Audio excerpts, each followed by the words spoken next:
एक बार एक बहुत बड़ा नेता एक साधु के छोटे से आश्रम में गया। वह साधु के बारे में बहुत सुना था, तो उसके मन में आया कि मैं एक बार जाकर के देखता हूँ कि लोग उसकी इतनी तारीफ क्यों करते हैं। जब वह उस आश्रम में गया तो वहाँ पर एक छोटा सा कमरा था, जहाँ पर एक कालीन बिछा हुआ था। वहाँ पर कुछ लोग नीचे बैठे हुए थे और साधु जी सामने बैठे हुए थे। कुछ सवाल जवाब चल रहा था। वह नेता उस आश्रम में गया और उस नेता के साथ में 4 बॉडीगार्ड भी गए थे और उसकी यह आदत थी कि जहाँ पर भी वह जाता था लोग अपनी जगह से खड़े हो जाते थे और उसकी तरफ देखते थे, हाथ जोड़ते थे और सर झुकाते थे।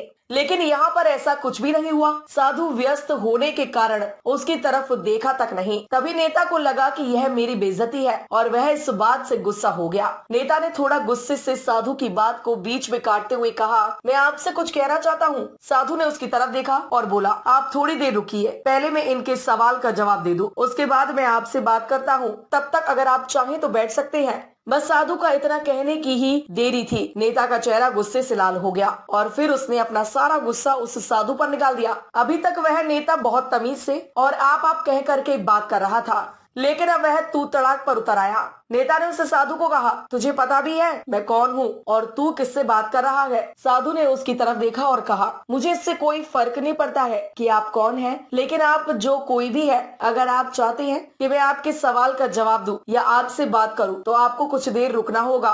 और साधु की यह कहते ही नेता गुस्से से पागल हो गया और वही सबके सामने चीखने चिल्लाने लगा, अब मैं तुझे तेरी असली औकात दिखाऊंगा। तूने मुझसे पंगा ले करके ठीक नहीं किया। तुझे पता भी है मैं तेरे बारे में क्या सोचता हूँ। साधु ने फिर से नेता की तरफ देखा और बड़े ही प्रेम से कहा कि मुझे इससे कोई फर्क नहीं पड़ता है कि आप मेरे बारे में क्या सोचते हैं। आप जो चाहे वह मेरे बारे में सोच सकते हैं। फिर नेता ने उससे कहा कि तू चाहे सुनना चाहता है या नहीं, लेकिन मैं तुझे यही सबके सामने बताऊंगा कि मैं तेरे बारे में क्या सोचता हूँ। तू कोई साधु नहीं है, तू एक बहुत ही घटिया इंसान है, तू एक ढोंगी है, पाखंडी है और यहाँ पर जितने भी लोग बैठे हैं उन सबको बेवकूफ बना रहा है। तेरा बस एक ही मकसद है, इन लोगों की जेब में जितना भी पैसा है वह सब तेरे पास आ जाए। तू अपने फायदे के लिए इन लोगों का इस्तेमाल कर रहा है और अब मैं तुझे नहीं छोड़ने वाला हूँ। पूरी दुनिया के सामने तेरा पर्दाफाश करके रहूंगा।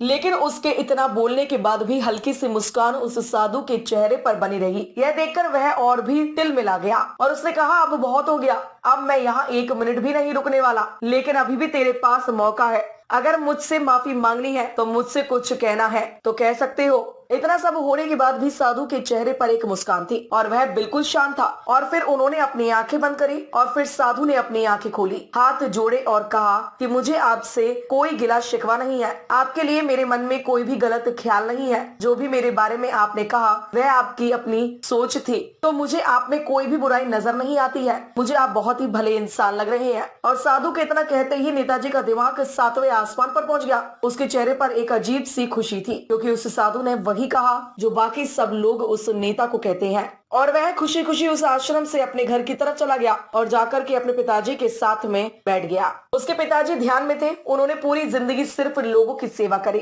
और बदले में कुछ भी उम्मीद नहीं किया। तो थोड़ी देर बाद जब उन्होंने अपनी आंखें खोली और देखा अपने बेटे को अपने साथ बैठे हुए, तो उन्होंने बेटे के चेहरे पर आज एक अजीब सी खुशी थी जो आज से पहले उन्होंने कभी नहीं देखी थी। फिर उसने एक एक करके सब कुछ बताया कि आज क्या हुआ, किस तरह से वह आश्रम गया और वहाँ पर क्या हुआ, उसने क्या कहा और साधु जी ने क्या कहा। जब उसके पिताजी ने पूरी बात सुनी तो थोड़ा सा मुस्कुराए और अपने बेटे को देख करके बोले कि उन्होंने तुम्हारी तारीफ नहीं करी, क्योंकि उन्होंने वह नहीं कहा जो तुम हो, उन्होंने वह कहा जो वह खुद है। और तुमने जो भी कुछ उनको कहा वो नहीं कहा कि जो वो है, बल्कि तुमने वह कहा जो तुम खुद हो। यह बात वेदों में भी कही गई है, यथा दृष्टि तथा सृष्टि। यह दुनिया तुम्हें वैसी नहीं दिखती जैसी यह दुनिया है। यह दुनिया वैसी दिखती है तुम्हें जैसे तुम खुद हो। जिसकी नजर जैसी है उसके लिए यह दुनिया वैसी ही है। तो अगर तुम अपनी दुनिया को बदलना चाहते हो तो उसका सिर्फ एक तरीका है, अपनी नजर को बदलो।